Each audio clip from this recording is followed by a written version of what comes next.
Have you ever participated in like a heated debate with someone and you're going back and forth and suddenly you recognize, or at least you think to yourself, oh my gosh, this person took the words right out of my mouth. That's exactly what I was gonna say.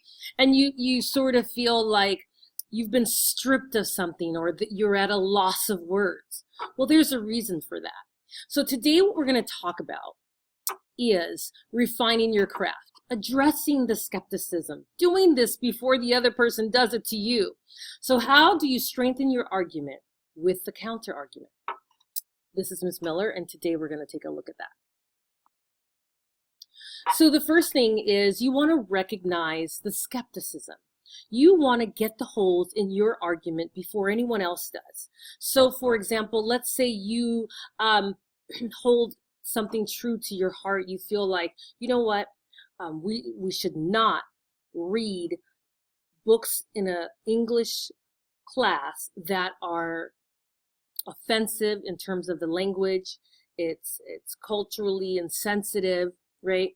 And it's gratuitous.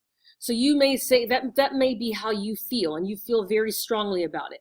So the first thing you have to do is think about, well, all right, who would disagree with me?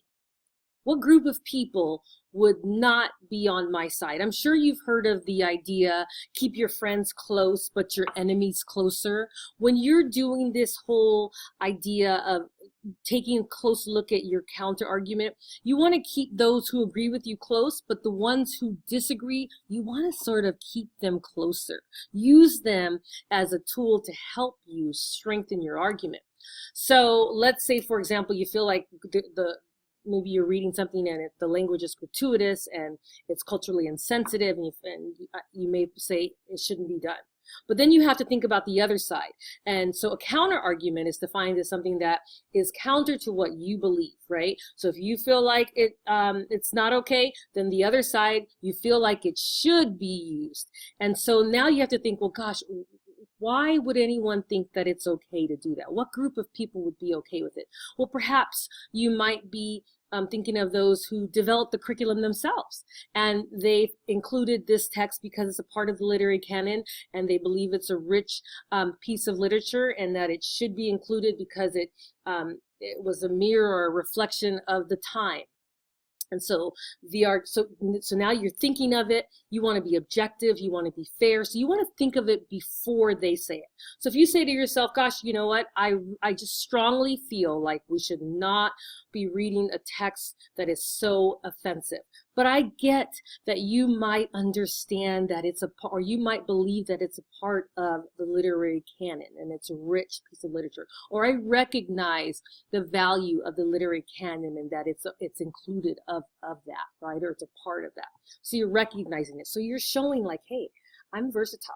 And not only that, you want the person or the recipient of the argument to believe that you have research this. You are well read on the subject. You know everything about one side and the other, and that perhaps even that, and maybe not be the case, but perhaps you even drew your conclusion after doing all your research, and that was the conclusion that you drew.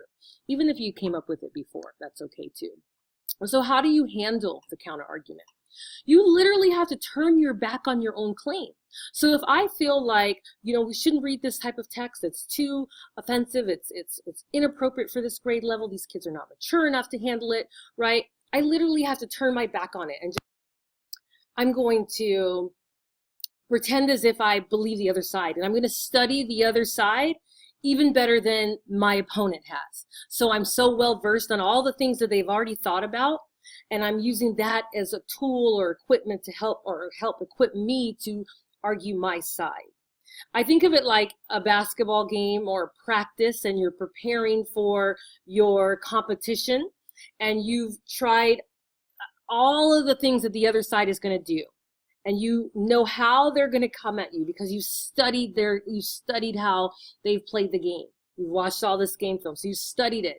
And so now what you want to do is use it and find holes in it, right? And find a way to overcome what they've stated.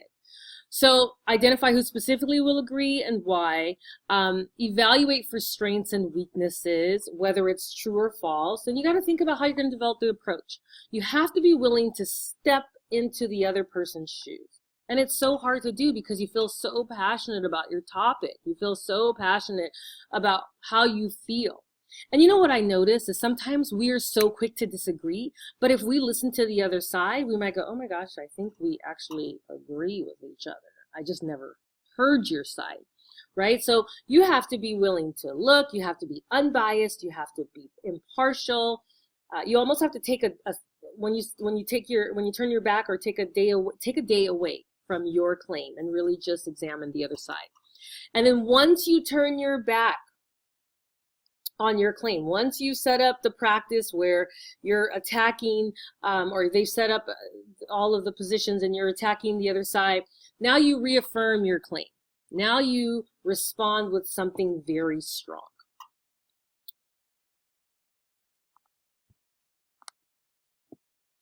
So when you do that, the counter argument, you turned your back on it, you've got to address the counterclaim.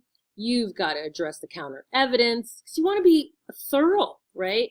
When you say I'm going to study the other side, you really have to do that. I'm going to address the counter reason.